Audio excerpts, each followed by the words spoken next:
it cuts off the start. So it's like when you start talking, you go, "Hey, everybody," and it's like, like it doesn't even know that you're there. Hey, everybody. There it is. Hey, everybody. It's your favorite West Tigers podcast, the seventh best West Tigers podcast in the market, maybe eighth now that those kids have one. Yeah, they are pretty bloody good, those lads. Let's see. We got somebody already joining us. Hello to whoever that is. We will be getting started in a minute to unpack the devastating, heartbreaking defeat. Oh, what a painful experience that was. Reedie, Oh, yes. how's my audio? Is it all right? Your audio's great. Beautiful, crispy, sexy. All right, Yeah. we love it. All right, we're going to hit the music and then we'll be back with a episode of West Tigers Faithful, episode number 47. How fast did that all go, huh? Anyway, playing this thing in a second, and there it's about to come up now. Here we go. Ready, strangers by State Fair. Start playing, please. Start playing. Do the thing.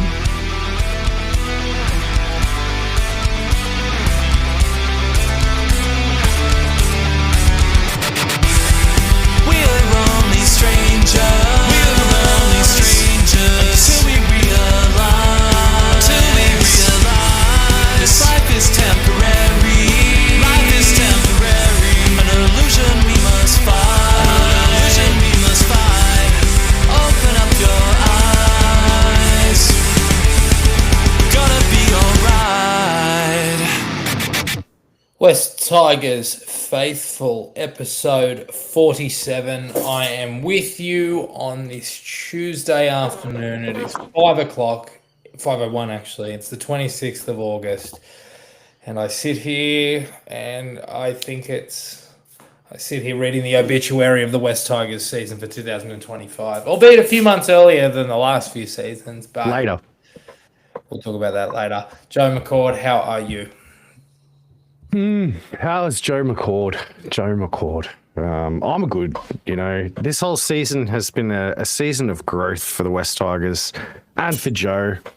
I've learned how to disassociate my personal enjoyment and my sense of satisfaction of self from the results of the West Tigers to great effect. So, look, I'm here to help you all. I'm here to help all of you West Tigers that are, reaching for answers to questions that you just can't quite find the answers for. And it's a good point you make mention of that. If we have any new listeners these last few weeks, we've actually been winning games and had a buy in there somewhere as well. So you're probably not used to the fact that when we lose, these are very much group therapy sessions. We encourage you always to hit us up in the question boxes within the live stream chat. Ask us anything. It doesn't matter what it is. We'll try as best as we can to answer it, personal or otherwise. There's been wonderful questions in the past in regards to things. The best questions. Yes, that's right. But also, if you want to engage with us through the week, we are trying as best as we can to churn out some content. I can't promise you how good it's going to be at the moment with how our morale is, given that it's taken a hit over the last few days. But nonetheless, TikTok, X, YouTube, obviously, we're right here. Facebook, the like, Instagram, of course. What am I thinking? Please Instagram. do your thing. Come and find us. Come and involve yourselves, and we would love for you guys to continue, building this community that we are beginning to really cultivate. And before I really kick off the show proper, that's something that I want to talk about really, really quickly. I was in the area. Oh, well, obviously I went to the game. I can tell that you're in the area. There was a bloody hoon just driving past. You're definitely FTA all day. I'm working from home today, mate. So that's not a surprise. But before I got sidetracked, I did go to the game, but we were at the OG beforehand, which is obviously West Tigers or Balmain Tigers Mecca. Before the match, just the outpouring of support and the people that I met along the way. First of all, thank you, but also I'm sorry. I'm an absolute nervous wreck before games. I'm terrible company, but some of the well wishes and some of the conversations we had, is really underpins the fact that we are really trying to build a community here, and we are so grateful to each and every one of you. And ultimately, we're just two talking heads we've been called smash crabs by, fans of rival clubs in the past, and soy boys and soft cunts and those sorts of things. So for you guys to remind us, of the reason why we do this, I really appreciate it. And, can't wait to meet more of you as we move in towards next year and the like. Couldn't have said it better myself. I missed out. I was going to fly down to the game. Thankfully, I didn't, but I was going to fly down. But unbeknownst to me, my wife bought tickets to the K-pop Demon Hunter sing-along at the cinema. So I had to go to that. There were promises made to my daughter that I wasn't privy to. So I had a daddy-daughter date with my daughter and one of her friends' fathers, and we watched K-pop Demon Hunters instead. And you know what? I dodged a bullet. So I didn't get to experience the celebrity hood that you experienced, although I did have an earlier brush with fame at the Dolphins game earlier in the year. I sat next to somebody who was a podcast listener. A couple of people were podcast listeners that day. I can't imagine what it must have been like at Leichhardt. You must have been copping like eons left and right. Not really. Just a couple of Reedie, how you doing? And stuff like that. There was a group of lads that I bumped into, a trio of them, as I was walking into the OJ, and they said, "Oh, that's Reedie from West Tigers Faithful." And I said, "Oh, hey boys, how are we?" They go, "You're famous." I went, "No." I'm really taking the piss, but no. Look, it was a good day, but. What's amazing with Leichhardt is how quickly it fills up. That last 10 minutes, it's like there's a bum's rush to the gates, and then everybody sort of sits about the place. I'm going to shut that window because that hoon is really turning it on. This is what happens when you work from home in the southwest of Sydney. It's funny too because every time it drives past, it makes your camera go blurry. Oh, really? Well, there you go.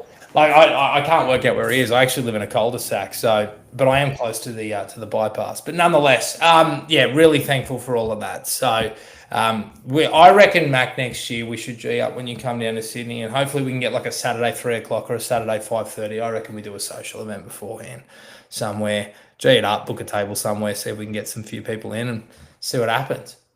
Yeah, let's do it. Apparently there's a bit of a group catch up at the Titans game. There's a fair few people who listen to the podcast going to that. So if there's any podcast faithful that are going to be going to the Gold Coast Titans game next weekend, let us know, and I might come and sign some autographs or something.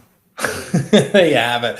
Let's kick into the news cycle. There's really only one main story, as Blaine is alluding to in the comments, and that is that after approximately 25 years, the West Tigers have finally made a decision around their home grounds, which is backed by a $100 million commitment from local council, and then from Campbelltown Council, but then by extension, obviously, the state and federal governments with Leichhardt Oval. To give you guys the rundown really quickly, because, Chris Minns probably threw a cat amongst the pigeons the other day. Campbelltown Council are utilising funding that they were given from the state government when the Libs were in power to build a centre of excellence for the entire area. They've decided that in consolidating the centre of excellence and making it a little bit smaller, they can actually give the Eastern Grandstand a facelift. They can replace the dressing sheds, and most importantly, which Shane Richardson so desperately desires, they can increase more corporates, which means more dollars. State of play is this. It looks like it's going to kick in about 2029. So 2027 will be the Leichhardt upgrades. They're anticipated to take about 12 months. The same with Campbelltown. That'll be in 2028. So I would anticipate that in those years, we'll probably go to Vegas one of the years. We'll take a lot of games to Combank as well. I wouldn't be surprised if we take a game to the country, but I reckon we'll get sort of 8 games at Campbelltown and then 8 games at Leichhardt in those years of the upgrades, and then we've got our spiritual homes. Look, that is something that Justin Pascoe and Lee Hadjipantelis has sort of endeavoured to bring in 2024, but I think everybody can see now that they were probably lying about the balance sheet. Richardson's been very, very clear about what he needed in terms of what was required to take this club to the next level, and I think that this is a massive, massive piece in the puzzle. Beyond the independent board and strong chair, strong CEO, the football department continue to improve, and obviously the on-field improvement, irrespective of the result on Sunday. This is a big, big deal and something that West Tigers fans have been worried about for so long. In Journo Watch, I can see in the run sheet that there's a journo who said something related to this that you haven't put in Journo Watch, but that's okay because I'm gonna like spray him for it. What's Warren Smith's problem? Warren Smith like has a crack at this deal. Like, imagine what did he say? Something like in 2052, when the West Tigers are playing in front of 16,000 people, how are they going to compete with this deal, mate? We don't win games. I think people need to recognize that like there is a commercial reality attached to success when you're a sports franchise, right? Like successful sports franchises get more fans, they get more new fans, they inspire more kids, they get more eyeballs, they get more marketing dollars, they get bigger sponsors, they get better sponsors, they make more money. So if we can't win games, who cares if we're making money? It doesn't make any sense. And playing out of two home grounds will help us win games. Playing out of CommBank Stadium doesn't help us for shit. It doesn't matter who we play there. And we always take Sydney teams to CommBank Stadium anyway for commercial reasons. So it's not like we're using it as a genuine home ground. Like, so the only way that we're going to actually have a home ground based advantage against Sydney teams is with Leichhardt or with Campbelltown. So it makes no sense. His take is ridiculous. This is a fantastic stepping stone. Obviously we won't be revisiting it now for another 15 years. But hopefully in 15 years' time, they can find $250,000 or something. $250 million somewhere and actually build us a proper upgrade to Campbelltown or Leichhardt. And we can just get down to one because truly we still like, it's nice. This JV thing, mate, in 15 years' time, it will literally have been 40 years since the foundation of the West Tigers. At what point are we going to be the West Tigers? Like trying to hold ground as a joint venture in two regions that are actually separated by other club's catchments makes no coherent sense. It pisses me off. I would literally try. If I was in charge of the West Tigers, I would honestly go back to and this is from the outsider, right? So this is going to piss off some people, but from a person who's been a West Tigers fan and a Balmain fan since 1988, right? From the outside looking in, it would be better for the long-term health of the club if we had a cohesive, connected region that was ours, whether that's the MacArthur, whether that's the Inner West, whatever. I know this is going to piss off some. I don't care which direction it goes. I don't care if it's East Brisbane.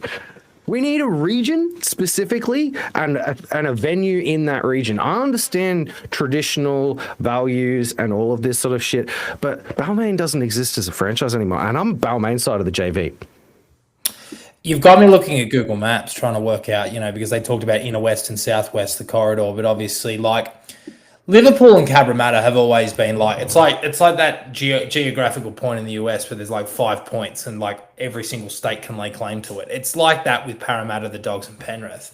But I think that while one home ground is ideal, we are a joint venture, and I think our history is really, really important.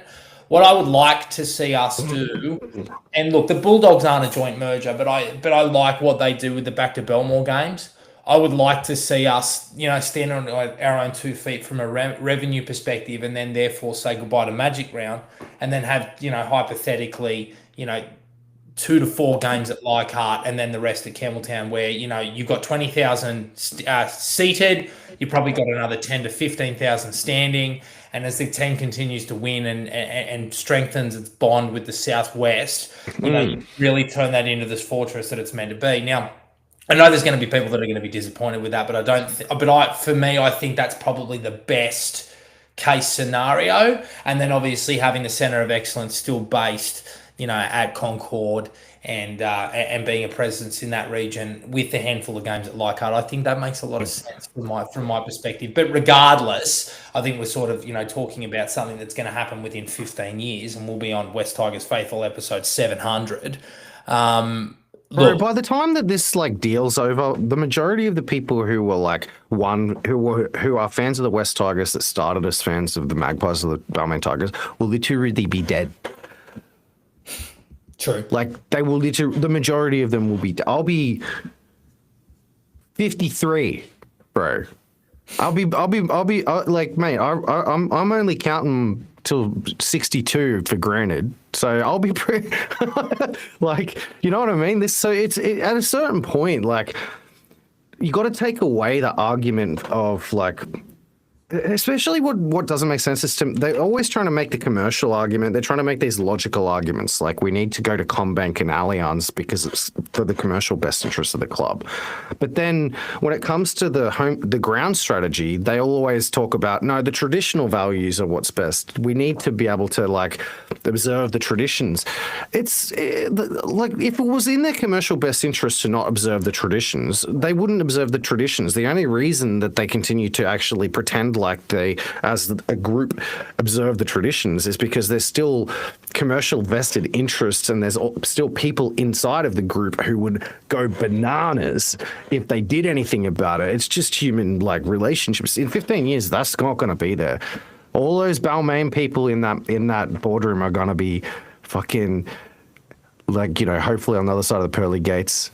Well, like at a certain point, there has to be the future. The JV, while ever there's a home ground divide, while ever the New South Wales Cup team wears the Magpies jersey, while ever there's a division between the clubs in the Junior Rugby League Football Club, and there's not a West Tigers Junior Rugby League Football Club. While ever that's the case, there is always going to be parochialism between the two sides of the joint venture. They recreate it at the fundamental grassroots level by having separation in the Junior Rugby League Football Club. There's rivalry between Balmain and West Magpies because of it. Like, that didn't need to be a thing. That could have been like set aside ages ago, and it would have eroded the continuing feeding of the beast that is the destabilization of this merger. Okay, so let's go right back. I just want to get an idea of where your head's at. You believe, you said at the top that this was a step in the right direction and a great, you know, sort of moment. So there's that, but also you're hoping that in 15 years, take another step, that we will be able to pull it back to potentially one home ground. Is that where your head's at? Yeah, and I like your idea of like your idea. I like the idea of it being Cambo. I think it has to be because that region is a growth region for the game. It's a growth region in general for Sydney. It's clear. It makes sense, right? The inner west is like, by the time in 15 years, the inner west is going to be skyscrapers and fucking, you know, people from other countries are going to make up 99% of the residents of the area. There won't be football families in that region. Like, there's not going to be grassroots. The parks will be replaced by skyscrapers. It'll just be sprawl, bro. It's not going to be a fundamental base that makes any sense anyway. Leichhardt Oval will still be there, sure. And so, yeah, play the games at Leichhardt because it's beautiful ground. The back to Belmore stuff for the Leichhardt, great. That's what I hope in 15 years' time happens, yeah. Okay, all right. Well, we understand then. And obviously, again, this is a wonderful, wonderful step in that direction. Yeah, I agree. And for us to move away from Accor, for us to move away from Combank and have less reliance on those because, you know, we're going to really wisely use our funding, and I hope that they employ an architect and construction company that can deliver on budget and on time. They won't. You are absolutely right. I already heard that the Leichhardt costings had already blown out, but anyway, they're sitting there and already talking about it, so be it. We didn't really hear the they didn't have the PA sorted out where I was standing. Last one here is basically that Charlie Stones has been confirmed to go to Catalan. We said it earlier.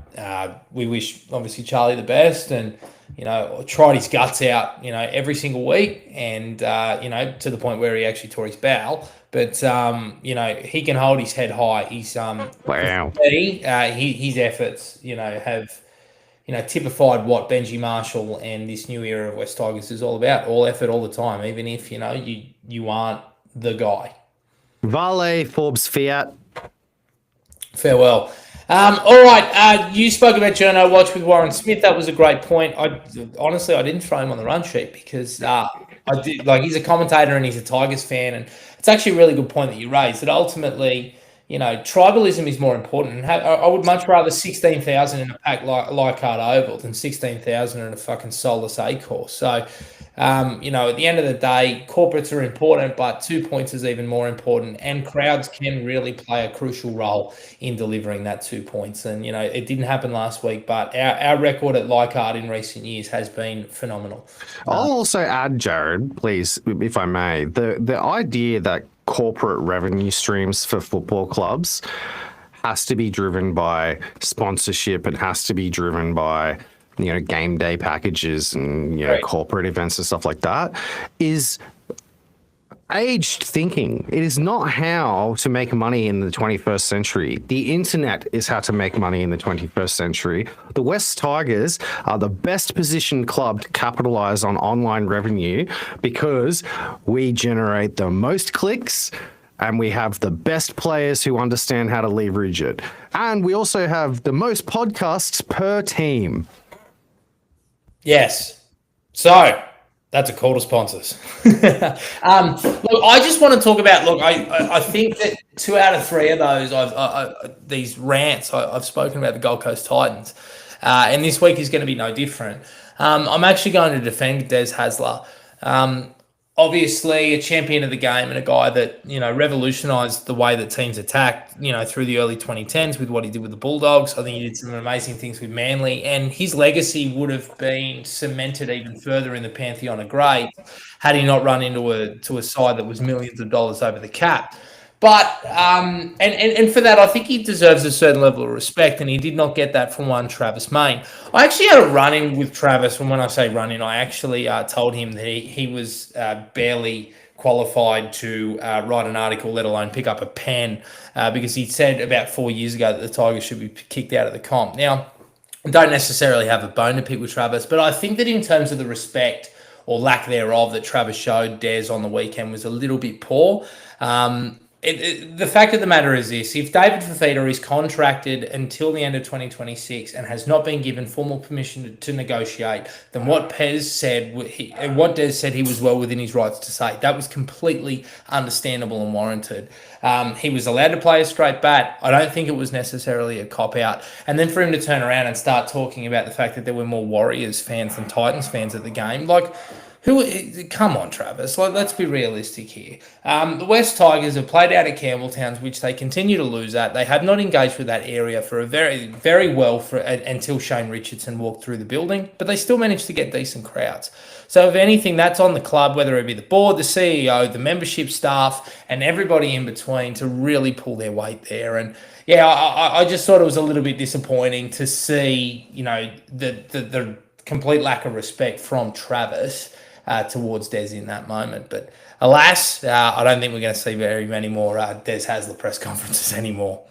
Yeah, and I think that's probably why it hurt, to be honest. Because I think everybody knows Des is 1 foot out the door. So for a journo to have a crack at him, it's like, what?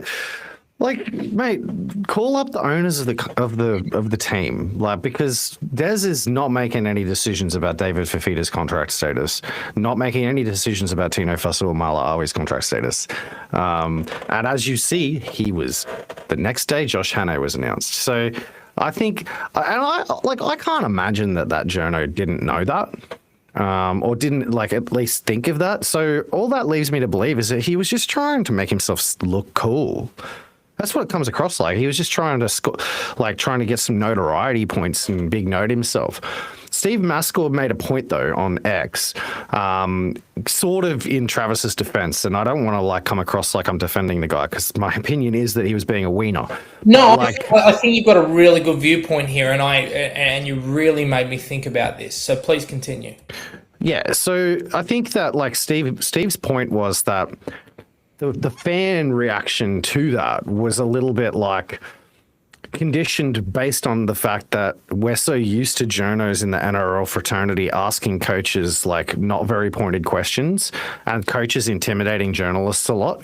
Like, because, you know, the likes of Bennett and that, they're always very standoffish with the journos. You look at like the way that journos talk to coaches in the English Premier League and in the NFL and stuff like that. They'll ask them pretty heated questions. They'll put well, not so much in the NFL because they have beat reporters over there. It's even more like protected species over there than it is in England. But yeah, European football especially, the journos go nuts. And I think that our coaches, I think what Steve said was our coaches don't really know how good they have it. Like, and they're kind of used to getting baby, like, spoon questions. And even when they get asked pointed questions, like, Wayne will just be like, that's a dumb question. And like the journalists will just be like, thanks, Daddy Wayne, for making me look like a dickhead.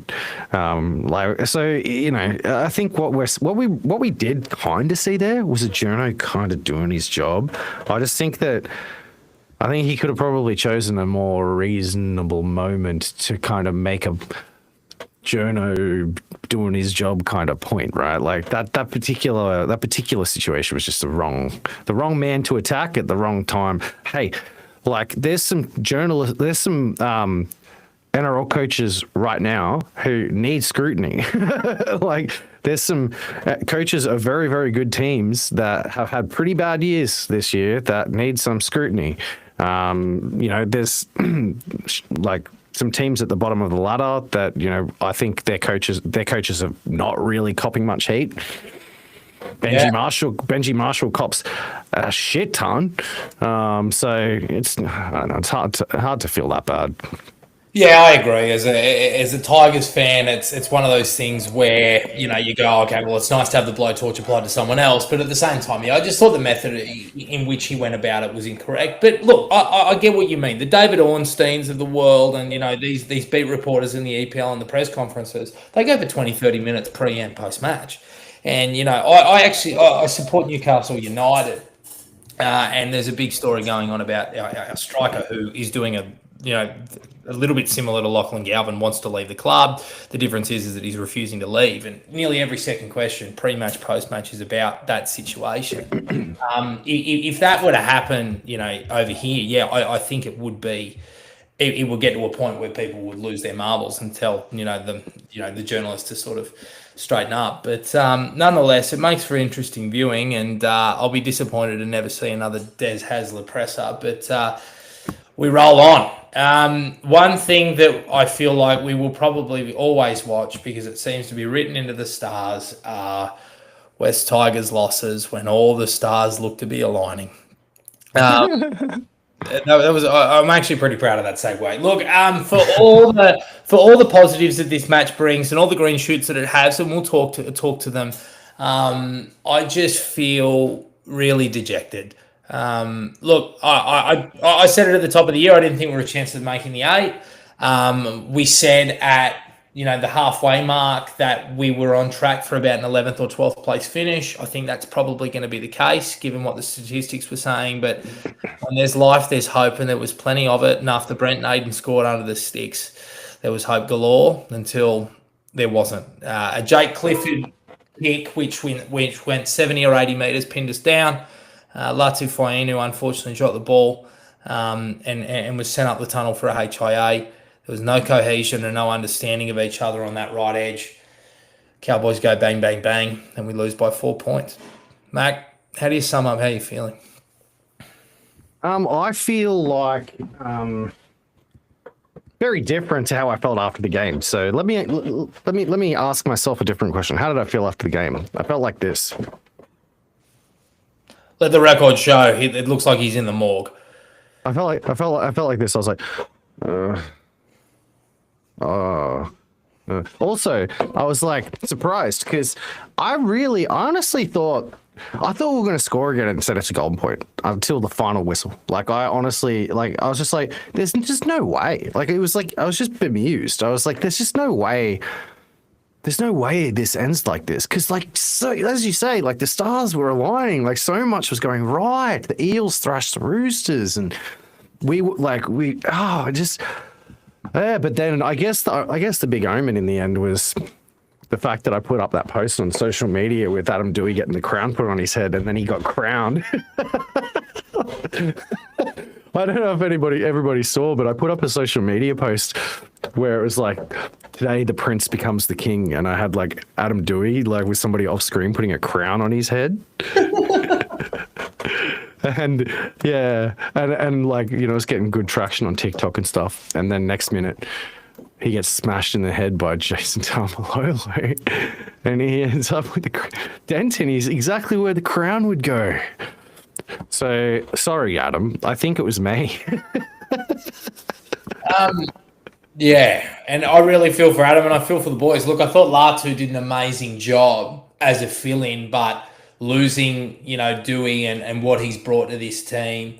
We didn't so much lose it with Latu's kicking game. I think he was kicking it higher and longer, which was a wonderful thing. But obviously, you know, not having an informed Adam Dewey, you know, at Leichhardt Oval where he's been the hero the last couple of times, you know, was disappointing. But I want to bring up something that AJ was talking about in terms of who do you blame for the missed tackles that led to those tries? Was it Brent Aiden? Now, there are going to be players that miss specific tackles, right? That is always going to be the case. But I want to not necessarily, you know, defend anyone or come to anyone's defense, because everybody, you know, has to be held accountable. But to give you an idea, we started this year with concerns around our right side defense as it was, but the personnel have completely changed.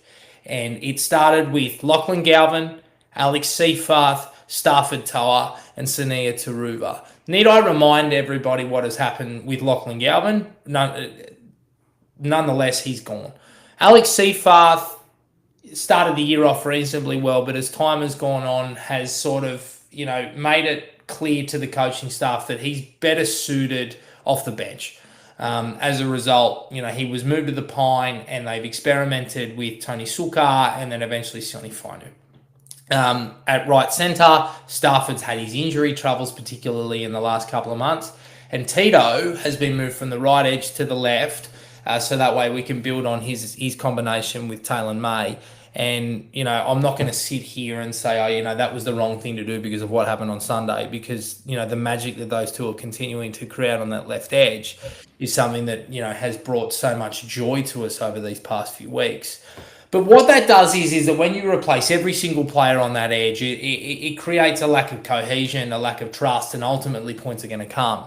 You can defend as, you know, as best as you can, and I understand that the season was on the line, and we have to be better. We had to be better, and I'm sure that the playing group have put their hands up about that. But when you don't know the cues and the body language of the man inside you or outside you, it makes it increasingly hard to defend. And when you have a guy like Scott Drinkwater, who is one of the greatest attacking players of the last 10 years, along with Tom Dearden, who will bite as deep into the line as possible to try and get defenders to commit, it makes for pretty ugly viewing. And that's what happened in that 5-minute period. And that's how I sum it up. And, you know, losing Adam was, you know, all the cohesion from the week was gone. Losing Latu meant that any sort of relative cohesion that they had built in the time where he was starting at 7 or playing on that right edge was also gone. And suddenly, you know where the points are going to come from. Yeah, I think that maybe a part of me thought that they were gonna move Naden to 6, and I think they ended up moving Appy into the halves instead. I don't know. I feel like that Naden to the halves would have been the play, to be honest. I think that I think it would have been a little bit better. It would have meant a little bit better cohesion. Appy would have still been at 9. We would have had a better chance to actually get that like last try. I think. I don't know. It's ifs and buts. If some buts were candy and nuts, as they say. Look, I actually, part of me wants to just tip my hat to the Cowboys. I know a lot of West Tigers fans don't feel that way. Like a lot of West Tigers fans are very much just like at the Tigers for letting that one slip. But like the Cowboys played good. Like that was the best the Cowboys have played in a very long time. Like they really showed up in a hostile environment.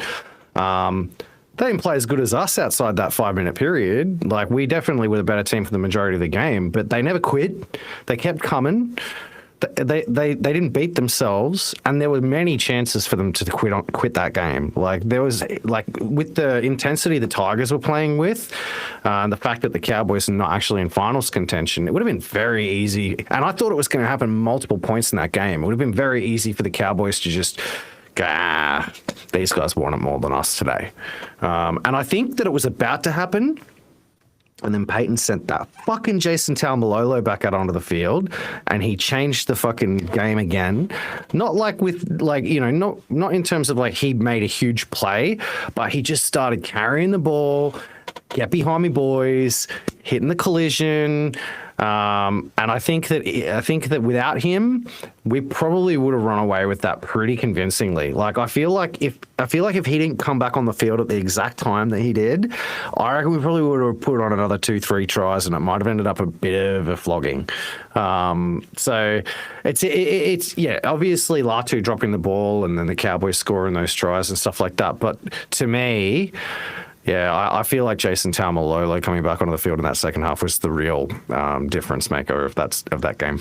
Mate, flowers to the OTR boys. They said it last week that, they don't care what other people say. They are a much better side when Taumalolo's in there, and, what he does for everybody in terms of being that rising tide that lifts all ships. It hurts to be on the receiving end of. Before we talk about that try, that was obviously the best piece of attacking play that we have produced in many, many years. I asked how you were feeling then. I want to know how you're feeling now. Is it hope for the future? Is it optimism? Are you seeing green shoots, or is it something else entirely? No, I'm incredibly optimistic. Incredibly optimistic. Look, I could honestly. Look, man, the chances of, even if we won all 3 games, the chances of us making the 8 were slim. Okay? Absolutely.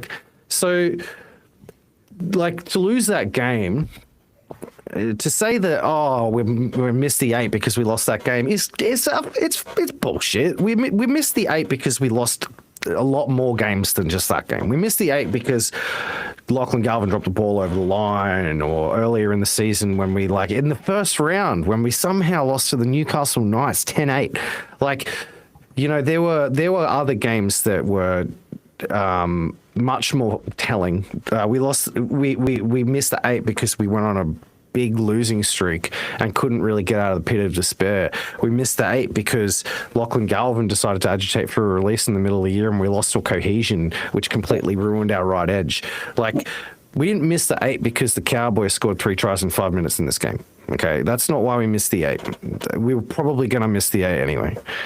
Now, if you take away, if we had already been out of the running, let's say we had lost the previous, games, and that performance there was not the performance of a side that's given up on the coach, given up on each other. It was a performance of a side that very specifically lost because of specific players that are not going to be there next year. They what the heck happened there? Did you change the layout? Did I? I think you might have. Oh, I don't. Anyway, I went over there for a second. Brent Naden is, pretty much responsible for 3 of the 3 tries, or very, very culpable for 3 of those tries. He's not going to be here next year, I don't think. He certainly won't be playing first grade if he is, unless we have an absolutely crazy injury crisis. If he gets re-signed, it's going to be on a training trial, or he'll be squad member number 30 or something like that. Amasi Makasini is going to jump in, and Taylor may stuff. Toller will be around, and Luke Lawley will be more developed, so on and so forth. He'll be so far down the depth chart, the chances of him playing will be very, very slim. And then there's more players coming into the side too that are going to, fix up that right edge as well. So I think that the Tigers of 2026 would have won that game in a canter. The Tigers with the players that we have in 2026 would have won that game if we had those players now. If we had future Hiamasi Makasini version, and we had KPP, and so on and so forth, and whoever else they might freaking manifest in the offseason. So that's to say, of course, there's cause for optimism. We didn't scrape into the 8 in 2004. Yes. right? We didn't scrape into the 8 and get knocked out in the first round in 2004. And we didn't scrape into the 8 in 2005. And we didn't scrape into the 8 in 2010 or 2011 for that matter either. So, like to even say that, like, for long term, I mean, obviously it's nice, but to say for long term that if we had have done that miracle, it would have been. I mean, it would have been fabulous because it would have been a miracle. But that's why it would have been fabulous, and we probably would have just got mollywopped in the first week by the team that finishes 5th, and we'd been out on our ass because our side can't compete with, like, in that semi-finals. Who knows? Yeah, again, it's so hypothetical. But point is, there's been so much improvement in this team from last year. Benji Marshall has grown in leaps and bounds as a coach in just the last month. His body language is different. People can tell, the pundits can tell, the media is saying different things about us. Even in the post game, you would think that there would have been like, oh, the Tigers back to their old ways. Nah, none of it, because the media know better. They know that they turned up, the side turned up, and they just got beaten by a side that just threw a fucking Hail Mary late in the 12th round and clipped him on the chin. That's what happened. Like, it was like we were up 8 rounds to 3 and like basically, you know, we're like coming in hot, and instead of just, you know, maybe playing the defensive game in the 12th round and trying to avoid the shots, Latu Fainu tried to freaking put on a play and dropped it. Pretty good analogy. My analogies are pretty mixed. That one was pretty good. I rate that analogy. And so yes, I am beyond optimistic for next year. And I know it's the curse of the West. I know it's the curse of the West Tigers fan, but like, it's so hard for me to see how they won't improve again next year. Like, it's so hard for me to see how they won't improve again next year because they have so much improvement in them. And they spent so much of this year clearly not even remotely close. They were like playing most of their games, in my opinion, at their floor. Like, I even mentioned last week, I didn't think that game looked like a Tiger side that were like in red hot form. It looked like a good side winning against a really bad side without really having to push very hard. Yep. So for me, what this game on the weekend looked like, which is so strange because the Cowboys' form coming into it and the fact that they're out of the running, is it just looked like the Cowboys finally clicked. Yeah, I just feel like it's so unlucky because like.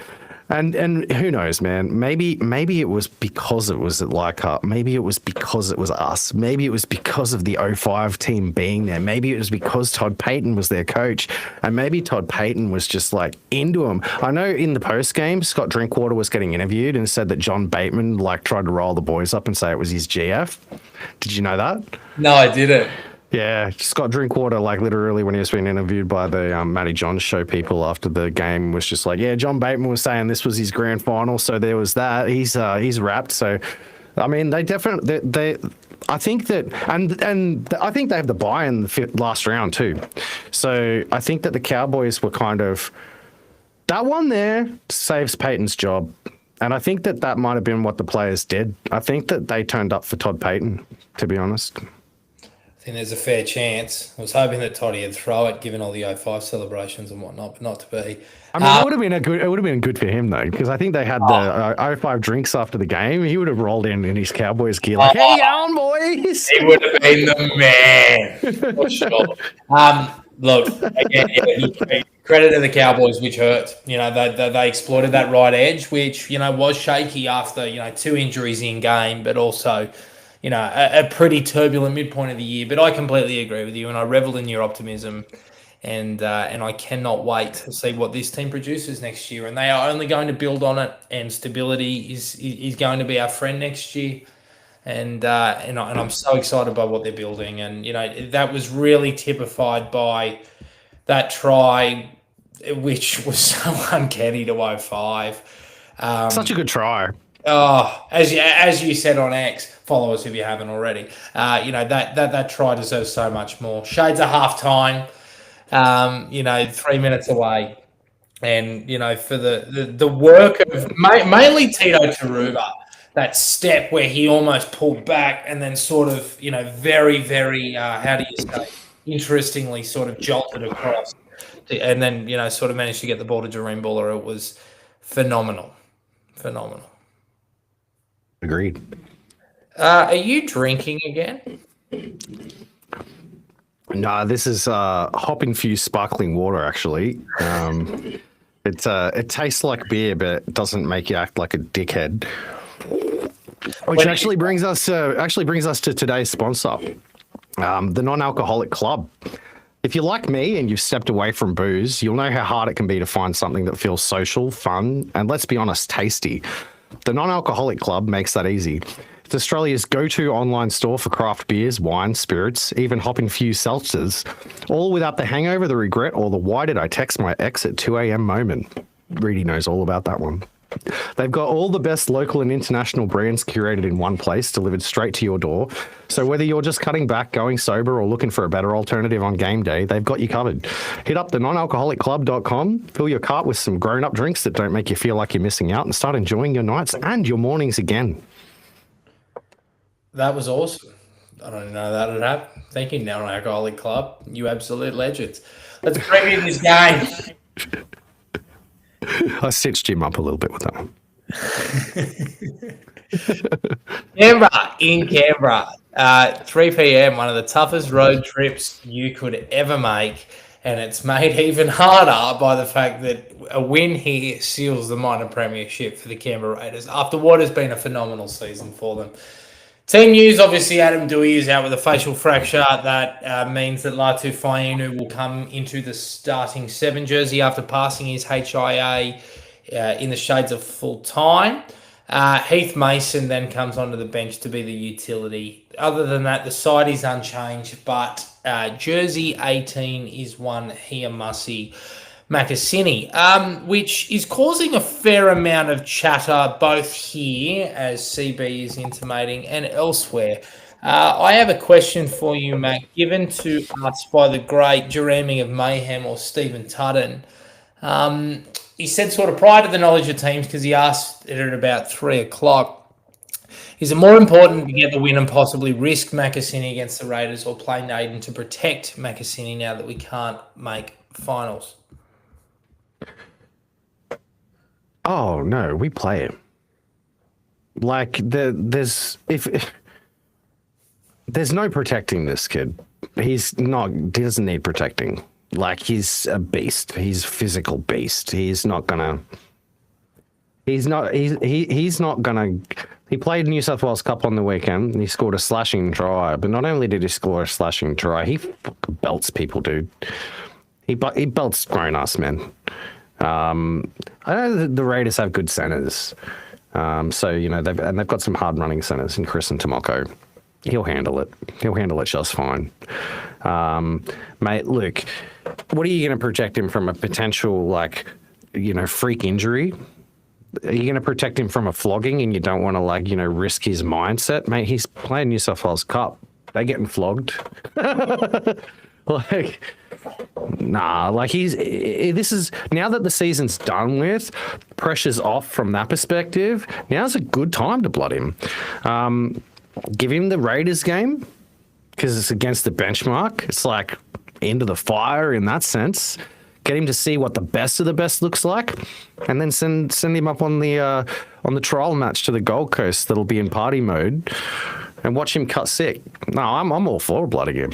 I think it's great. I don't actually think Stafford will miss this game though. I think Stafford will play. I think the fact that Stafford got named last week, even though he was a late withdrawal, means that it's pretty unlikely he'll be out. I think. I think that it's very likely Star just plays, because I think if Star wasn't going to play, if this was a smoke and mirrors thing, and Star's out, I think Naden would have got named at 4, not Stafford.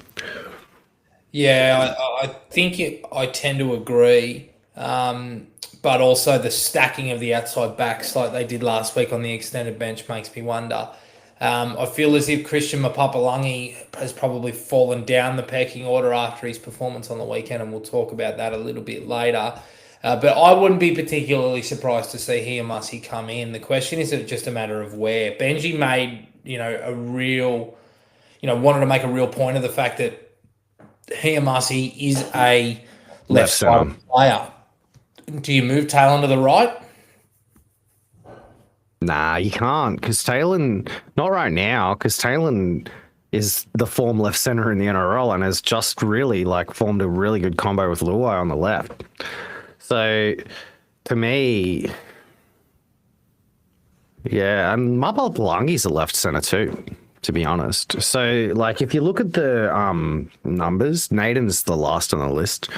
And there usually is a subtle implication there. If there's players that are more likely to play, they tend to have the lower numbered jerseys. So that really makes me think that Stafford has really no chance of missing this game, because the right center option there is Naden. If Naden was actually going to play for Star, I'd say Naden would be in jersey 18, if not even on the bench as cover, because Naden does have utility value in that way. So from that perspective, I'm wondering whether maybe Marcy comes onto the bench. If he's going to play him, I think it might be that. I think that he might end up just starting him on the bench so that the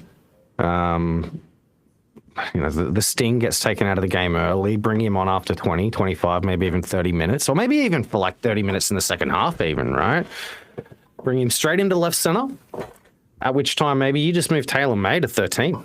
Because Taylor May can definitely play 13. And if you're just doing it in the back half of the game, Taylor May moving into the middle and causing Taylor May-esque chaos in the middle would be pretty fun watch. I know a lot of people might not know this, but Taylor spent a lot of time in the middle growing up, not at 13, but at 9. So he can definitely hold his own defensively in the middle. It'll make some intriguing, tactics. Because I agree, I think the bench might make sense, but there's every chance that you could do. Maybe hypothetically, there's questions around Turuva's defence, and I wouldn't do this, but maybe you play two fullbacks either edge, which are Ream one side, Sania the other, and then you park Marcy on the left wing.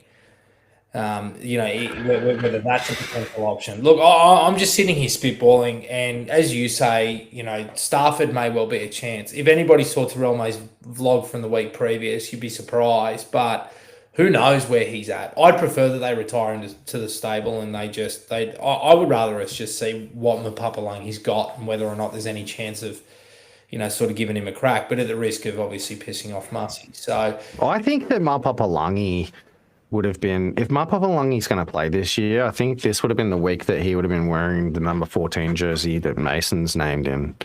Because Mason's obviously being a straight swap for what role they had Latu playing, because he can obviously play 6, and I assume that they probably intend to bring Mason on, to play that sort of 13 role that Latu had been playing, that second pivot role that's sort of just to supplement Latu, maybe a bit like Dewey.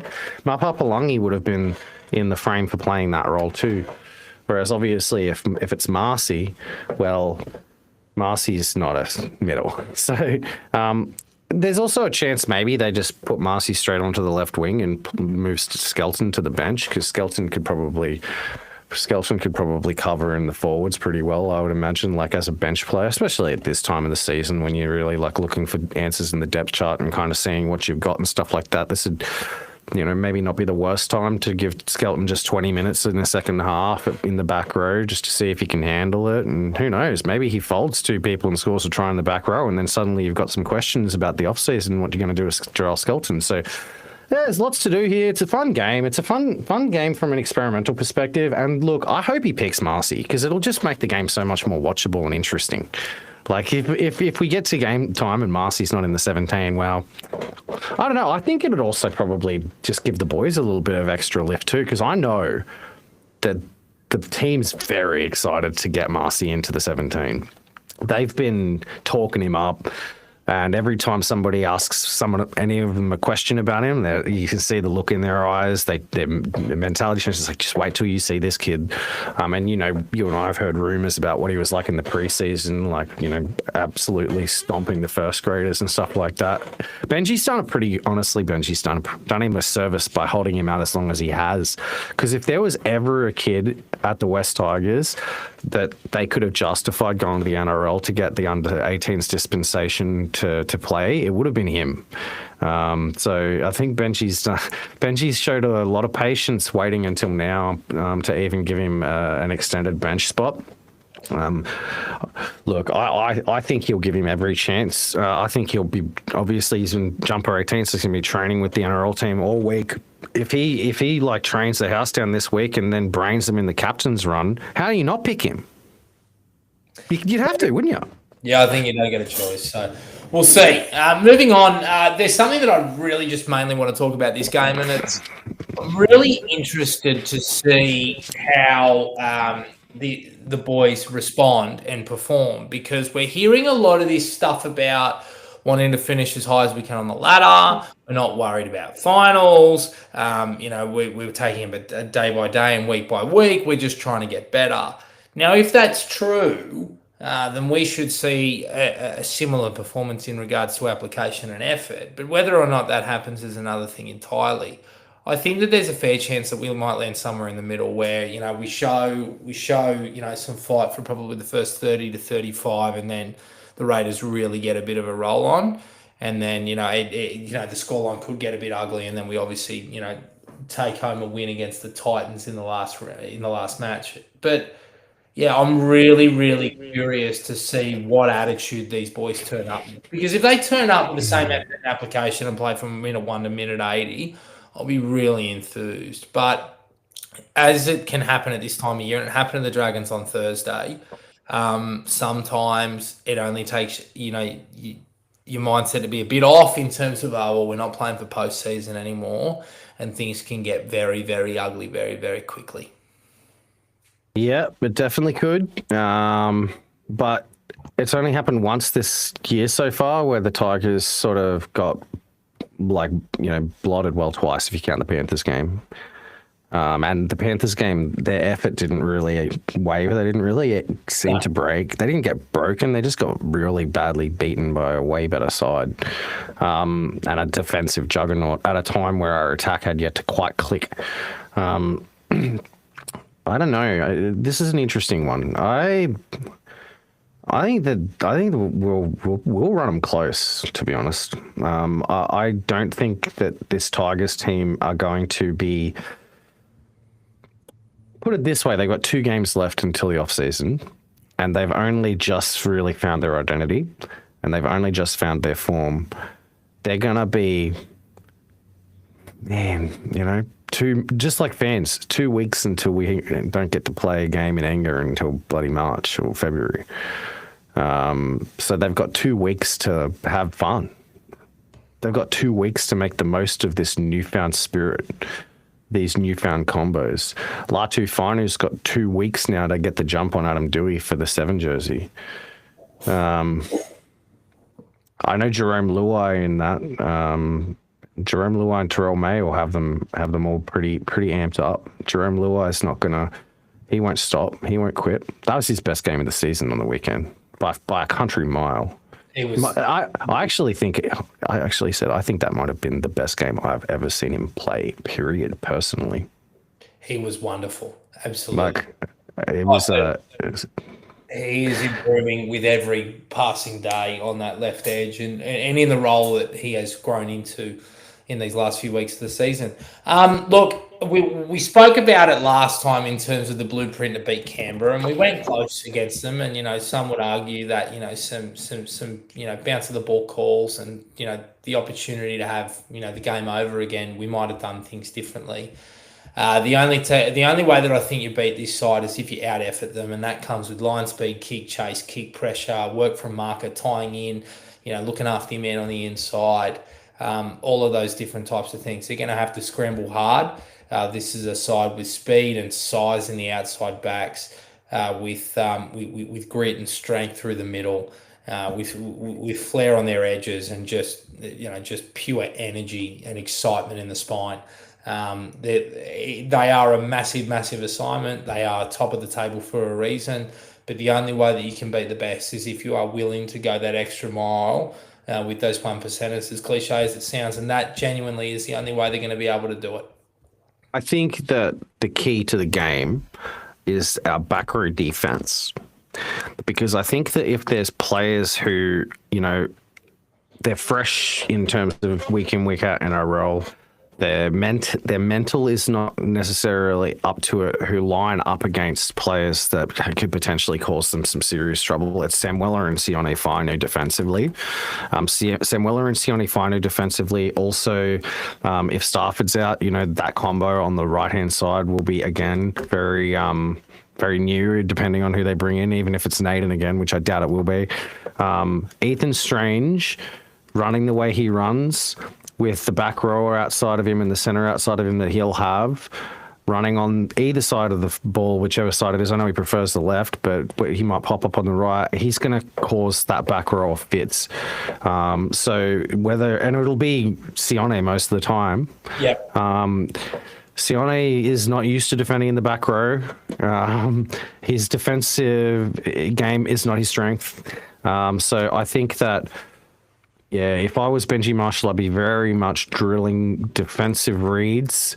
I'd be training with, Heath Mason trying to get on the outside of Sione Fainu all week, running at him, passing, running, kicking him behind the line, just freaking giving him every possible look possible. I think Mason would be the closest comp to Ethan Strange that we have that could possibly play that role. Hope that Ethan Strange doesn't tear him a new one, because to me that's the threat. And I think from that perspective, if we can shut down Ethan Strange, if we can get up in his face and cut him off, which is easier said than done because he's so strong at breaking through tackles. If we can shut him down, it'll be a very close game. And at that point, you're probably looking at the difference just being the class of Canberra, just, maybe even like Jamal Fogarty, just like kicking game with, the absence of Adam Dewey and things like that probably becomes the thing that separates them at that point. But if we let Ethan Strange play a free-flowing game, we let Canberra get the ball to him out the back in space and get him, he gets opportunities to run free. If he gets the ball off offloads in the middle of the field, stuff like that, we could be in for a long night. With you there, that is very much the blueprint. Stop Strange, and I think that we don't mind a grind. We've just got to go with them set for set as best as possible. Fogarty's going to suffocate you. You've just got to hang in there, and you've got to soak up the pressure. And defensive reads are so important. And the way that our right edge has been dismantled this year, I do expect points to leak. It's just a question of how much. I don't revel or share your sort of optimism for this week, but nonetheless, that's okay, mate. Do you want to do a prediction this week? No, yeah. We don't bitch out anymore. We're podcasters. West Tigers podcasters. We make predictions. I'm gonna say West Tigers in an upset win. I think that the West Tigers are going to win this game in a very, very weird upset. And I think it's going to largely be because Canberra played like their worst game of the season. I don't know why. I have a feeling that Canberra are going to play their worst game of the season this week and come home at us, but we'll hold them off. I actually think we'll get out to like a 22-4 lead or something. And then Canberra will come storming home, and we'll just all be shitting ourselves, and we'll hold off. I think they'll miss a goal at the end that could tie the game, and we'll win at 22-20. Now that would be phenomenal. I do not share the same way. I think it'll finish 42-16. I think it'll be really close for about 35 minutes. I think they might score one or two late before half time, and then sort of the first 10 to 15 fight, and then the minor premiership celebrations kick off in the nation's capital. But I would love to be wrong, and I would love for you to be right. So we will see at another time. Guys, we are going to jump into pathways. So obviously Flag New South Wales Cup and the NRLW. But just a quick reminder, if you have any questions, we will try and do them for a Q&A. At the back end, please dump in any questions. We have a couple already, thanks to Stephen Tudden on X. But if you can fire them in now, we'll try and get to them before the conclusion of the show. Now, very quickly, let's talk New South Wales Cup. Pretty dreary affair, aside from the main positive of one, Kit Laulii. I thought he was excellent. Obviously the Hiamasi Makasini try was great. A couple of sort of teething problems defensively, but that I've got no issue with that. Good to see Phoenix got an A. Sort of didn't really look out of place on debut, although I had some slight concerns around him being blooded too early. I'm happy to be wrong about that. And Christian Torpau-Moores continues to develop in this grade, which is really, really exciting. But this was a tough old week, and we spoke about him earlier in the show, and Charlie Staines, but that edge, that right edge defensively was tested out very much by a very, very experienced halves pairing for the Canterbury Bulldogs, and it showed on the scoreline. Yeah, it was a really hard watch. Really unenjoyable experience listening to Bar TV sports commentary while the Magpies got their asses handed to them. Toby Sexton, I don't know what the Dogs are doing picking Galvin over him. I know Sexton's no world beater, but Galvin is so out of form and so unprepared. They need to give Galvin the off season before they really stretch him. Toby Sexton can definitely do the job. Like he gave them a bath on the weekend. I know he was playing the Magpies reserve grade team. Look, main thing I want to point out is that try here Marcy Marcassini scored, and if you haven't seen it, please hit us up. I put it up on Instagram. I put it up on TikTok. So gets the ball in space, which is something that, frankly, whenever he does get the ball in the position where they're deep on the attack, say 12 out, and he gets the ball, in enough space where he can isolate his center, or even run at the winger and force the winger to make a decision to either sag off him or commit to him. It is a try every time. It doesn't matter who he will play against. He will put a try on in that situation anytime, and it's one of the most stock standard plays to create in the NRL playbook, in the rugby league playbook. His capacity to turn that stock standard spread into a try is all due to the fact that he will beat anybody one-on-one. He's fast enough to get outside of them, and if they dive at him and try to tackle him, he's way too strong. He will break through anybody's defense who tries to do that. And the winger, see, the thing is that he does that while also threatening the pass, because he has the Gaznia flick. Yes. He has he does it. He does it better than Gaznia. Like his ability to release the winger with his left hand, it's like it arrives like a pillow on their chest. So he'll hold the ball out in his left paw, with his hand turned around, like he's threatening to pass, and he can dummy because his hand's so big. He can get his hand around the ball. He can dummy the flick. And so what he did to score that try is he was threatening Blake Wilson, who for a New South Wales Cup winger is about the best there in the league, right? Blake Wilson bites the dummy and he brushes off the centre, who I believe on that side of the field was Sewer. It was either Sewer or Cassius Tia. Both very good players. Easy try. And he had a quiet year in SG ball this season because he didn't get the ball in that position almost once the entire season. There was I can't remember them actually releasing him. Jerome Luai is going to put him in that position 35 times next year if he's the left center. You can see Taylor May scoring tries at will in left center. Marcy will do very much the same, if not more. Because I think he's a better ball player than Taylor, and I think he's got that to his bow. He's probably faster. He's bigger, and he's going. By the time he's 22, he'll be playing international football. I know it's such a West Tigers fan thing to say, but Yeah, like the kid's insane, man. Like he's just nuts. Now, aside from Marcy, I want to give a shout out to Kit League. That was the best game in his career, hands down. Kit ran like a freaking truck, and we've seen him do that before. Like in most games, he comes on and he runs hard, but he usually does it for like 4 carries, right? And he'll also miss 4 tackles.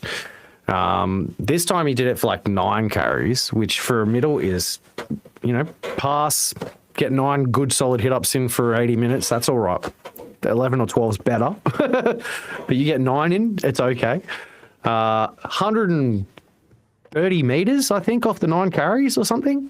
And the try he scored was so good. Like just shot out of a cannon, just steamrolled some dudes close to the line and just like go straight over. Like, Kit. I saw something in him that, like, really excited me for next year. I think he, with a big off season, you might actually see him, especially because we need some more, depth in the middle. We might be able to actually get something out of him. So I thought Kit was the best on ground for us by a mile. Aside from scoring that try, Marcy was okay. And to your point, I think, look, Gordon didn't really. He was very, very keen to get involved. He didn't shy away from things. He made like a fair few carries. He got dominated a bit, but also he wasn't really. I mean, I think he wouldn't have trained with the New South Wales Cup side, so he wasn't really being given quality opportunities. So the fact that he's I think it was like 26 meters from 6 carries or something, right? Like, but the fact is that most of those carries were like him picking up the ball off of an offload that went to ground, and there being defenders right on top of him, and he would still beat the first defender by just like judo throwing him off him. Like, so look, Phoenix he's a gun. He'll be okay.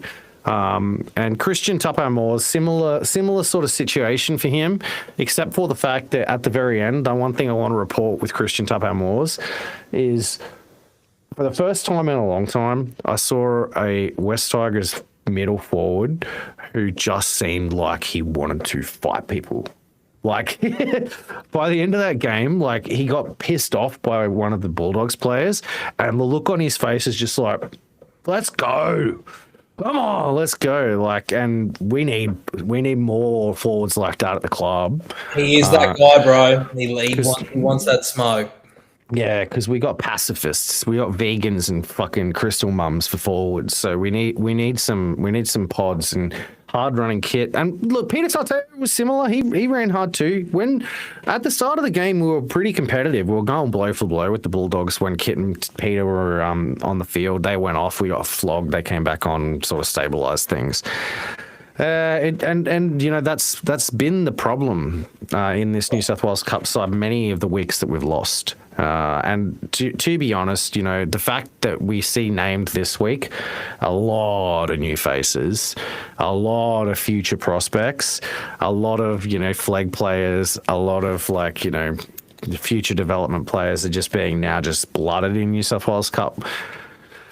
Just goes to show what the West Tigers football operation are doing with that New South Wales Cup side. It has very little to do with winning games. It's all about player development, and it always has been. And that's why the results sometimes seem to make no sense. And I'm done with blaming Aaron Payne, because now I've come to realize that, not just from observation, but from having conversations with people, that he's just picking the teams that Benji's telling him to pick. He's picking if Benji says, I want that player in New South Wales Cup this week, they get picked.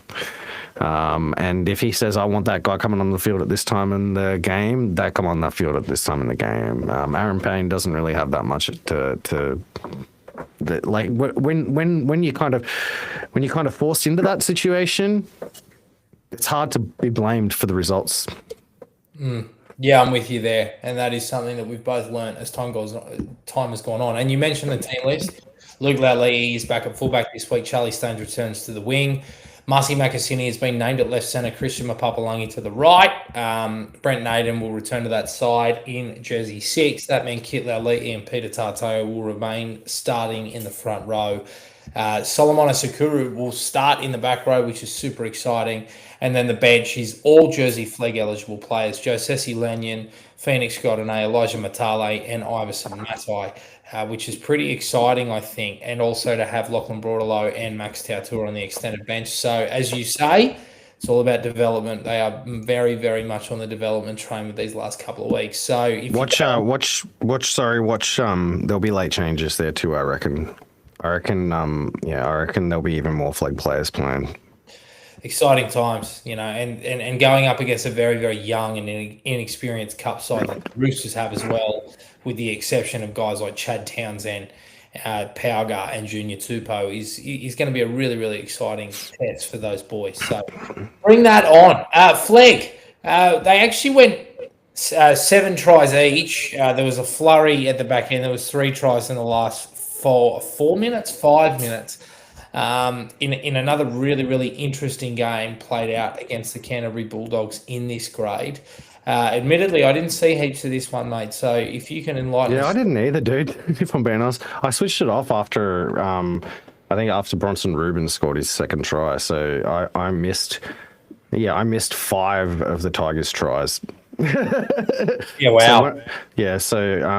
It looks like I'm just looking at the result. I'm actually surprised. I honestly should have done my homework on this one, but like we were getting so flogged when I switched it off that I haven't actually gone back to revisit it, even though I interviewed Tino Tavana on Sunday night.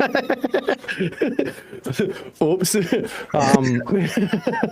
By the way, I interviewed Tino Tavana on Sunday night. Hopefully I'll be able to edit that one up and get it out to you, but we had some technical difficulties, so I might need to redo it. But and we'll talk a little bit more about both Blake Van Dree and Siatame Havea plus Tino a little bit more towards the end of the season. Wrap. It makes sense now because like I had a question for him. I was talking about goal kicking, and I'm like, hey, so you kick goals? And he's like, well, sometimes. I was like, you kick goals. How much do you practice? He's like, well, actually, it was funny. He said the park's gates have been locked, so he hasn't been able to practice his goal kicking. No, we'll open the gates for Tino. Forget hashtag dev for Tino. Give us hashtag open the gates for Tino. Like, I mean, surely some Tigers fan out there has some poles in their backyard. Just go around to their house, Tino, and practice the goal kicking, brother. He also said that there's a West Tigers back paddock that Tino Tavana can use to kick goals. He also said there's a West Tigers fan from Brisbane named Stefan that's been following him throughout his career, that sends him clips of the West Tigers Faithful podcast every time we talk about him. Oh, grouse. Okay. And what does he think of us? I didn't ask that. I didn't dare ask that. I just asked if he listens to us, and he said yes. I didn't say, do you love it? Do you think it's the best pod? Do you think we're the 7th or 8th best podcast? No, we don't think that. There's no swords. I thought he might have actually. He said some interesting stuff. Like he mentioned that I asked him what players he thought were, potentially being under the radar a bit. He said the Tautour brothers. He said the Tautour brothers are gonna explode soon. They must have improved a lot this season, because he was pretty adamant that they're both gonna go on to bigger and better things. And the other player he mentioned was Josesi Lanyon. He said he's never even heard of Josesi until the preseason, and he just showed up and he just started braining everybody. So, but yeah, no, it looks. I'll have to go back and watch the highlights. Look, it was really difficult to watch for the majority of that game. The Dogs were impressive. I was particularly impressed with Bronson Rubin, who I've never heard of before. He's good. He's real good, and he looks like a.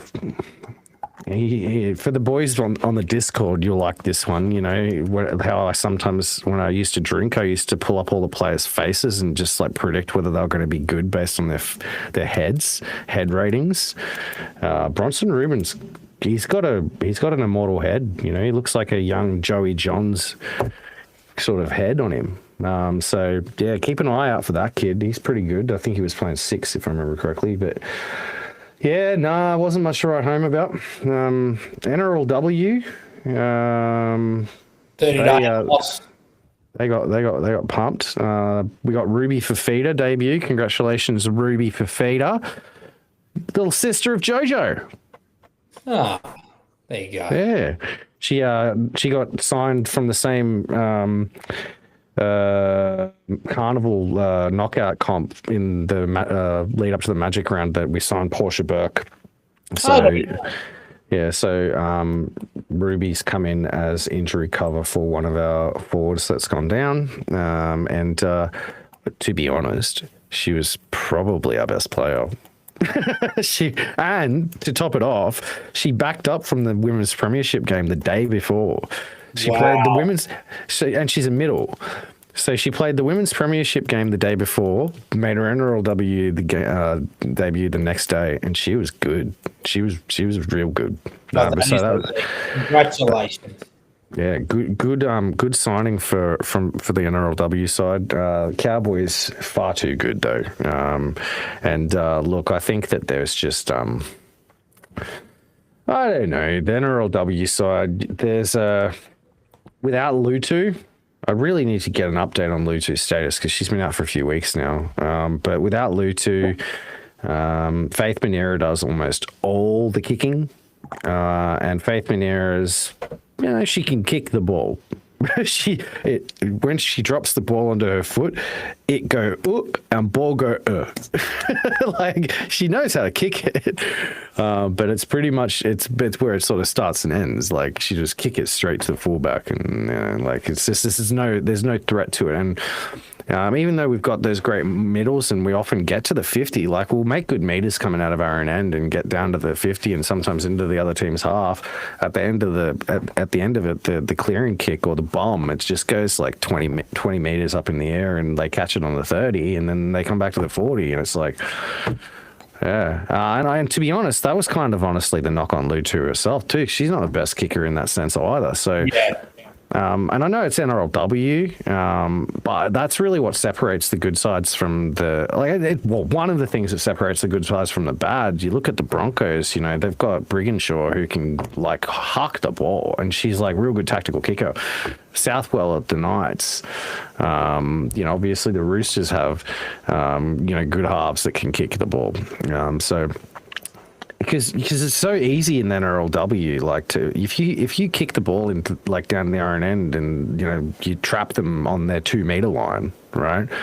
The chances of you causing an error are so high because, like, I don't know, there's just something about the way that they play. They really struggle in that like confined environment, and it's really easy to pin sides down in that context. So to not be able to actually achieve that, even though you can get down to the halfway line or even into the other half, it really makes it hard. Really makes it hard.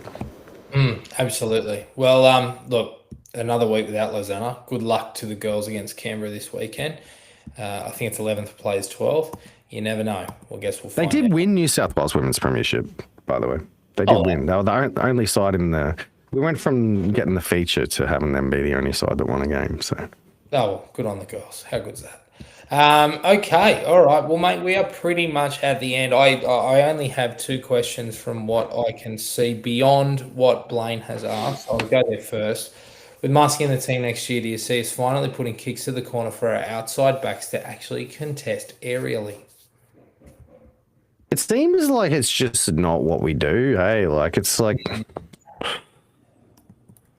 Yeah, maybe. Marcy's not noted for that either, though. Like, I know he's tall, and I'm sure he can do it, but like he's more of a running, passing threat, as I described before. Like, it's maybe if he plays wing, maybe, but if he plays center, probably just they'll probably just build on the same plays, add a few variations to it.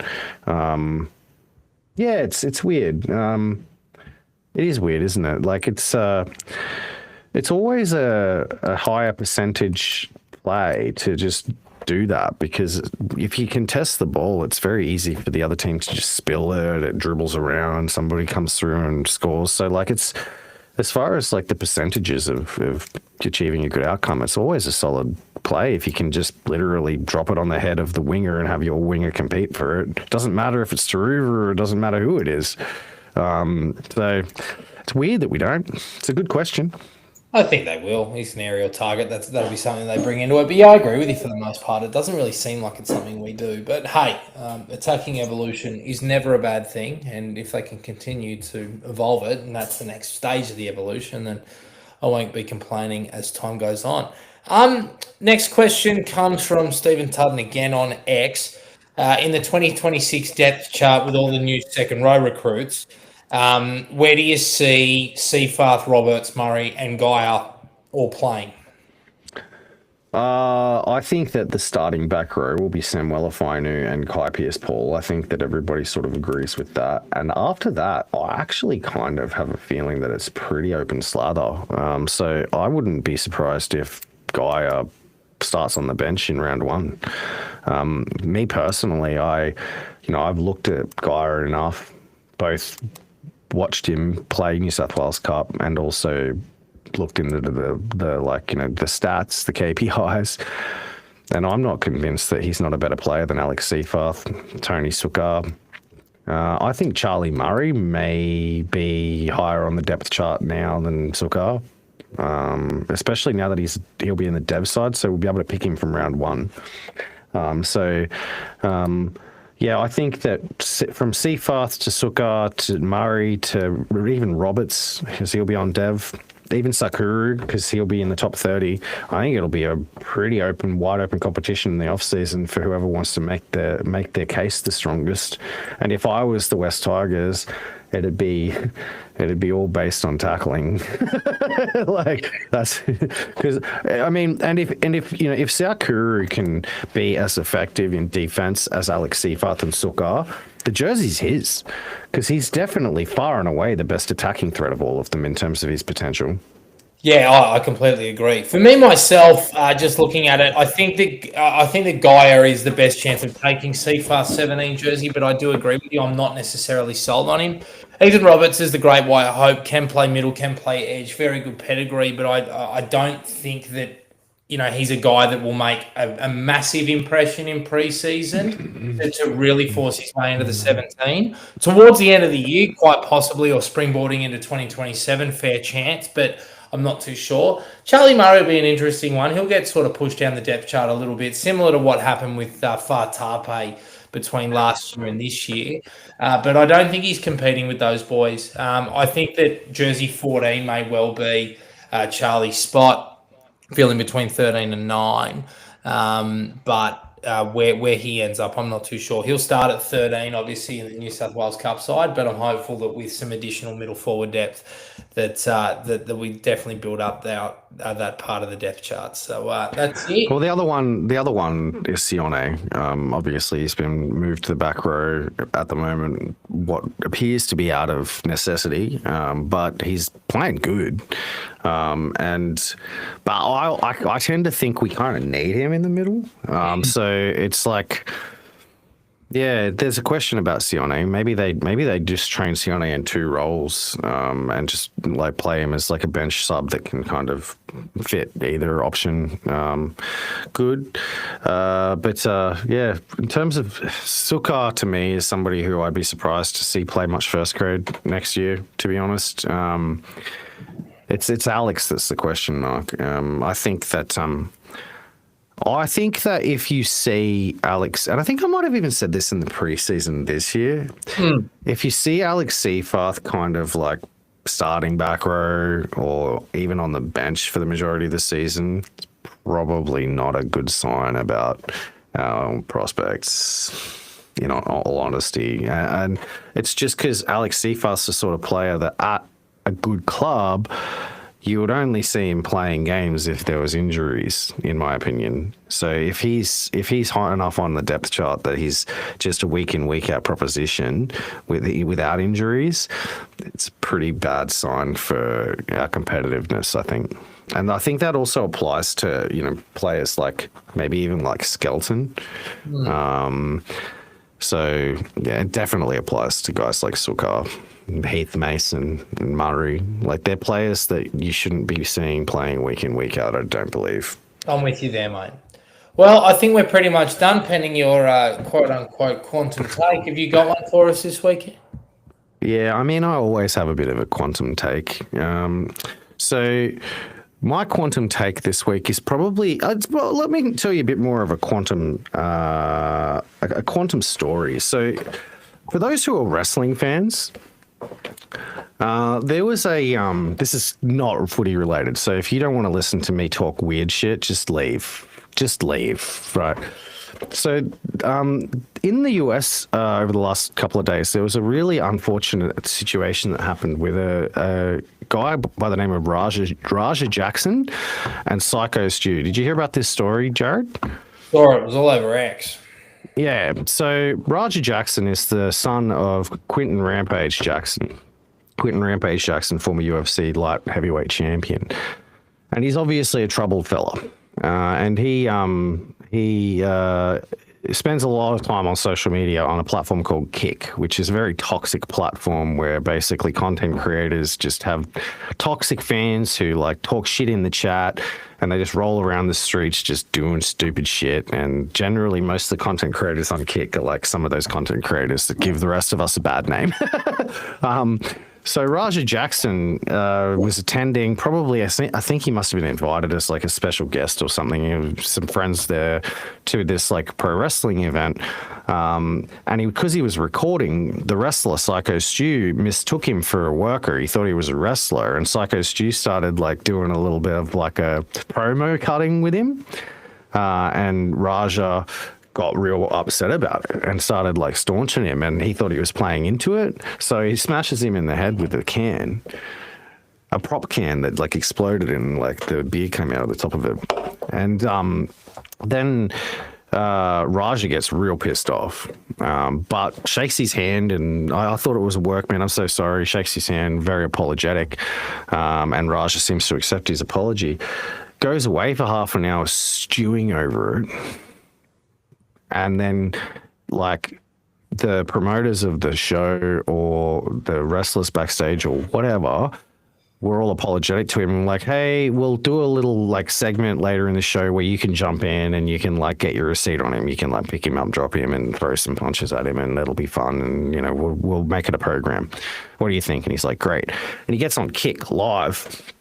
And he's telling people, he's like, oh, they said I can hit him for real. I'm going to smash him. I'm going to smash him. I'm going to hit him. I won't hurt him that bad. I'm going to smash him though. I'm going to smash him. I'm going to hit him for real. When it comes down to it, yeah, he dives into the ring, picks up Stu, body slams him on the ground, knocks him unconscious on the ground, and then proceeds to jump on top of him. And you got to understand, the rest of the wrestlers thought it was all a work. Right. So those wrestlers are standing there watching it sort of happen. He jumps on top of him and he hits him. It had to be 15 times, unprotected, unconscious, light heavyweight MMA fighter. Right. So he's this big dude and also a fighter. Crack, man. Like most people thought he'd killed him. And he even thought he killed him at one point. The reason I bring this up is because I was, how do I say this? I was like absorbing that information in real time on the bus on the way home from work yesterday, and I was really thinking about it, and I'm like, you know, how does somebody get to a point where they have lost their mind and they have lost their capacity to reason to a degree where they can do something like that? Like, there are people in society that are so dangerous. And, like, not just everybody knows junkies and stuff, right? Like, there's dangerous people, but this dude is like a celebrity almost. Like, he's, you know, he's like it'd be like a normal person sitting next to you on the bus just suddenly just snapping and doing this to you. And I thought about it, I'm like, man, that just really highlights the danger of social media, doesn't it? It just like highlights how negative of an impact social media can have on society, and how, especially if you don't help people understand how to really understand what social media is as a platform. And like what it is as a platform is an advertising revenue generating marketing platform for businesses to exploit human attention. Sorry, YouTube and X, but that's what it is, right? And I'm thinking to myself from the perspective of a father. I've got 2 daughters, and they both love social media. My daughters like use social media a lot. And as I was coming home, I saw my little one, like she was about to start playing on her mum's phone. She'd like snuck it. As I walked through the door, she snuck off with the phone and she's like picked up mum's phone. I'm like, what are you doing? And she's like, oh, I'm just going to use Instagram. And I'm like, no, let's do something else. Let's do anything else. Let's, go play something else. And then she, let's play hide and seek. I'm like, yeah, we can play hide and seek, but let's have dinner first. Sat down, had dinner with her. And I started talking to her about social media. It's a heavy stuff to try to talk to an 8-year-old about like how the algorithm works and stuff like that. But she's smart. But she's real smart. Like, so she really did click about it. She really did seem to understand it. It was awesome to hear. And also, instead of like her spending the last half an hour of her night on Instagram, she spent half an hour having a conversation with her dad, which was great, and then went to sleep. But one of the questions that I posed to her, and this is me getting to the point, one of the questions that I posed to her was, I was talking to her about confirmation bias and how the algorithms are designed to make you think things and then continue to feed you that information, especially if it makes you angry, right? And that's how it works, right? Like if you hate Donald Trump, or if you hate the Greens, or if you hate, like in her case, Mr. Beast, then, when you see content that's about how fucked up those people are, you spam that like button, you spam that comment button, and that's all you ever see. And this is not me talking about, my politics. That's just the freaking reality, right? Whether the truth is that, this side's bad or this side's bad, my perspective on it is that we're all just manipulated completely, and that's my opinion. And I think that they're, that's at the end of the world. It's just all bad. But she told me she hates Mr. Beast, because I asked her, I was like, what's something you hate? Let me use that as an example for you. And I was like, Mr. Beast, why do you hate Mr. Beast? And she's like, oh, well, because I heard you talking shit about him. Like, she didn't say shit. It's like, I heard you saying that he was bad. I'm like, oh, okay, well, that's fine. You can take your opinions from your dad. That's fine. All right, good night, love. So she goes to bed. Tegan sits down next to me. And I open Reddit, and the first article I see is Mr. Beast trying to ask for the contact details of somebody who knows Psycho Stew to help him.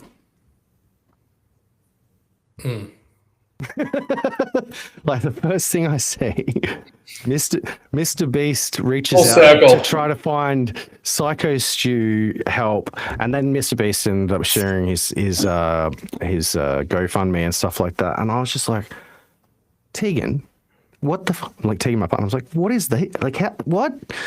Like, Julia just told me she hates Mr. Beast, and I was telling her a whole story based on the fact that this Psycho Stew thing happens, and then this is the article that I see. It listens. It listens. Like, the fact that even happened is weird. But yes, anyway, that's my quantum take, is that social media, I know I've been like amping up right on it, but like, as a content creator and as somebody who actually works in marketing, like I've been doing social media marketing since social media marketing was a thing. I was there on day one when they opened the Facebook advertising marketplace. I know all about this stuff.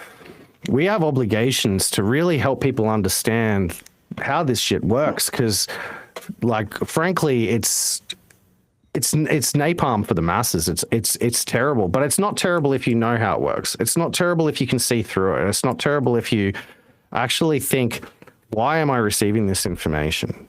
Who's to benefit from me receiving this information? I just don't believe anything that you see on social media at all, unless it comes from the West Tigers faithful. You can find us on TikTok, Instagram, X, Facebook, YouTube, and we'll tell you straight. We'll tell you straight what's going on with the West Tigers, because we know